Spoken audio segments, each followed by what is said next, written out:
Aiden is scared of the wind, so that's an interesting fear to have. I wanted to stop in and do another Dear Diary. I have been feeling a little blah, as you can see lately. I thought it was because I was sick, but then yesterday I really realized that it was the dark cloud coming back in. That's what me and J-Ro like to call it. It gets dark sometimes, and I'm not sure if my camera just fades out or whatever. Anyway, the dark cloud was coming in. I was kind of happy, but then, well, I wasn't happy. It sucks. It sucks a lot. But what I was kind of happy about is that I had the appointment that I had today coming. The dark cloud came really full force yesterday, and today I had an appointment with my psychiatrist because I was glad. Because sometimes when you're feeling good, you feel great, and you go in there and you're like, yeah, everything's fine, you know. So, but when you're like really in the midst of it, it's good to go too. So, the dark cloud was more intense for me because I felt like, okay, I'm doing everything I'm supposed to do. You know, I am taking my medication, I'm trying other medication, you know, I'm communicating, I'm putting myself out there. What is the dark cloud here for? Like, is this just how I'm going to be for the rest of my life? What, you know? And she kind of just, you know, was just telling me like it's a process. You know, she kind of compared it to blood pressure medication. Sometimes you can take your blood pressure medication and do everything you're supposed to do, and then they have to tweak it. So she kind of made me feel a little better. I didn't feel as helpless, because I felt yesterday very helpless, like this is never going to end. This is never going to end. And it you know, it may not per se end, but you know, there's always tweakage. We can tweak it. I'm going to tweak it. One thing that she kind of pointed out to me, which I thought was, you know, amazing, that she asked, was it, you know, correlating to my menstrual cycle? I don't know why I'm doing this or whispering. I guess if it's a guy around, I'm trying to, it ain't no guys. Anyway, my menstrual cycle. And I was like, yes, but you know, you don't want to be that girl. Like, you know, it's so stereotypical. Like, oh, she's acting like this because she's on her period. Like, actually, what I was explaining to her is that the week before I come, which I am on now, on my period, the week before I come on my period, that's when it's the worst. I'd rather be on my period than the week before. So she was showing me some things that was saying that certain things was my hormone levels were dropping like the week before, and then when I come on my period they were kind of coming back up, and then like when I get off they start to level out, and when they drop it's just devastating to me. So she was putting out there that we might try to put me on birth control pills. I'm actually have the Paragard. So the only thing about the birth control that she wants to put on is that the way the hormones, it give me hormones so I would actually not have a period. And I'm really nervous about that's why I went with the Paragon and not per se the Mirena. I just feel, and this is just me talking, it could be, you know, old wives' tale. So like as a woman, for whatever reason, you know, I feel like we, you know, we bleed every month. That's just something that we're supposed to do. Our ovaries are supposed to shed and all that stuff. I know it's really gross, whatever. But I just believe that there's a reason. So to stop that per se, it makes me nervous. I feel like, well, where does the blood go? Like, the shedding is there for a purpose, right? But maybe it's just there if you're trying to have babies, which I'm not. I have to do more research about it, but it always makes me real nervous just taking it away. Even though I hate being on my period, but I just feel like, I don't know, the thought of, you know, tinkering with that or messing around with that, you know, it always makes me nervous, and it keeps going even after I've tried a couple. I have two options, but before if it keeps getting worse after I try the other two options, then of course I'll do what I have to do. But it was like, oh, okay, there's options, but it's actually a syndrome, which I didn't notice. It's a true life syndrome that happens to women before and during their periods. Like, it's real. It's not nothing that we, you know, try to use air quotes that makes, oh, she's just being a lady, you know, that BS. No, it's real. Like, your hormones go crazy. Like, men have no idea what we go through as being a woman. So I'm going to get out of bed. I'm not going to go lay back down in bed, and I'm going to clean up. Something about cleaning up really does help me. I just feel like my brain is so cluttered sometimes that it helps me to clean the stuff that's around me. The house was not terrible, you know, because I can only deal with so much, but it was a little disarray and stuff like that. But I was noticing yesterday, like I came in the kitchen and it was dishes in the sink, and like I literally just couldn't deal. Like my whole life was like, it's dishes in the sink, just everything's going to hell. Like I honestly feel like this, guys. I have this one side of my brain that's like, it's dishes time, no big deal. It's just I mean, and I'm not talking about like Thanksgiving dishes. I'm talking about maybe like 5 or 6 utensils and a pot or so. That's like, it's dishes everywhere. The house, you know, they're coming to get us. You know, angry. I always feel like I got the devil and the angel on my shoulder, fighting in my head, and I'm just sitting there in the middle like, shut up. Imagine having all the clutter that I have on in my brain and have my house cluttered. It's just, it would be like overwhelming.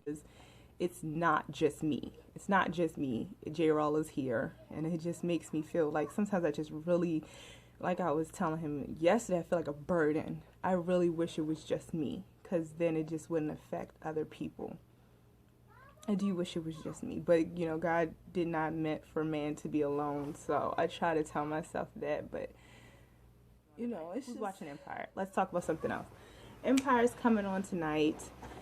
I'm excited about that. Where's all my Cookie Monsters at? Are you guys gonna watch it? Do you guys watch Empire? And Heartbeat's coming on tonight, so you know, small victories, small freaking victories. So Heartbeat's coming on, Empire's coming on. My brother's coming back down in May. I'm excited about that. I put a scooter together. Look at God. I did. I put it, you know, I have some clips of Alana being Alana. I'll insert it here.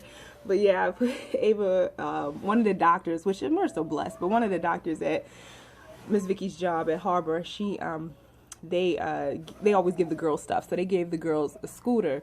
And so my dad had got Ava a scooter since her birthday, or a little bit after her birthday she got it. And of course, J-Roll never puts anything together. Is any of your husbands ever like that? The profession that they're in, they hate to do that when they get home. So of course he puts S together. And when I say S, you know, I mean sit together. All the time. Yet when you get home, you have to literally like shank him in a corner to get him to put anything together. Like, it's so annoying. So of course he didn't put it together. So you know, it got to the point where they were about to go outside and play. Ava had already claimed, Alana had already claimed a new scooter. So I was like, I gotta put my baby scooter together.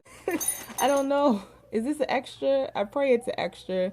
I think they're called washers. Yeah, this is not on. I don't know where it goes. So, you know, telling you, if anything happens, you never saw this scene. Shh. I really liked talking to my doctor today. It made me feel good, especially with her. And she said another thing that was kind of interesting. She said that some of her bipolar people have problems transferring from spring to summer. Like, spring is not good for them. So, you know, she was like, some of her just plain depressed people do great coming from like winter to spring, but she was saying that, you know, from winter to spring for bipolar people are not good, you know. So you learn this diagnosis in this new world is just a new world. And sometimes I just have to, even though I'm very open about it and I talk to you guys about it and I share about it and I'm not ashamed of it, I still feel like I don't 100% claim what's going on, because I have a lot of times where I don't just say, oh, that's, you know, my bipolarness is acting up, you know, because it's not like cancer, or it's not like gout, or, you know, your gout, your grandfather, you like, oh, that's just his gout, it's raining, you know. It's not like that. It's so new and people are just so talking about it. And me and J-Roll was talking about how much we really like Chicago Med, because that's one of the new shows that actually talks about it. As in, the guy, he's a psychiatrist. He's a psychiatrist and he's taking depression medication. Like, it's so real, and it needs to be talked about more, but it's still so like tiptoed around, you know.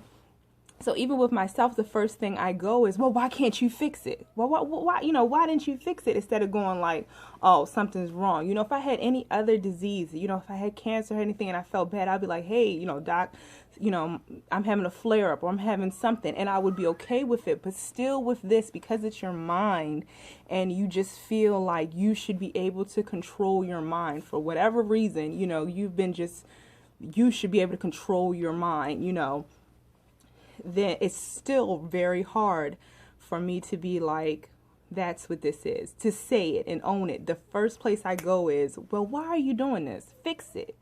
I can't fix it. I don't know why I'm doing it. If I could fix it, please believe it would be fixed. So yeah. So I love my channel, even though I love my channel because if nothing else, I'm gonna talk about it and I'm gonna raise awareness about it, especially for moms and women, because I don't want you to feel like you're alone. That's the worst thing. And two, I don't want you to feel like you can fix this. Just as a mother, we feel like we should be able to fix it. That's the first. A kid falls, band-aids, wipes, husband comes home, he wants dinner, cook, house not clean. We should be able to fix it. I can't fix this. And, you have to be okay. It's stuff I can do to make it better. I can go to my appointments, I can pray, I can exercise, I can eat healthy. But it's just an extent of this that I per se just can't fix. And I have to become one with that. And as a woman and as a mom, that's very hard to do. It's very hard to say and it's very hard to do. And number one, it's very hard to comprehend. I can say it, I can hear it, but still it's a part of me like, you should be able to fix it. You gotta fix this, dog. Like, what's going on, girl? So I'm gonna let you guys go because it's clearly 14 minutes already and I have to cut this down because ain't nobody spend 14 minutes watching me. See you later. As always, like, share, and subscribe. I don't know, I just want to like, you are not alone. I am here with you. It's like one of those songs I'm going to turn it off, but in my mind I'm going to sing the whole segment because you can't just end it there. My heart, you are not alone, Okay, I gotta go.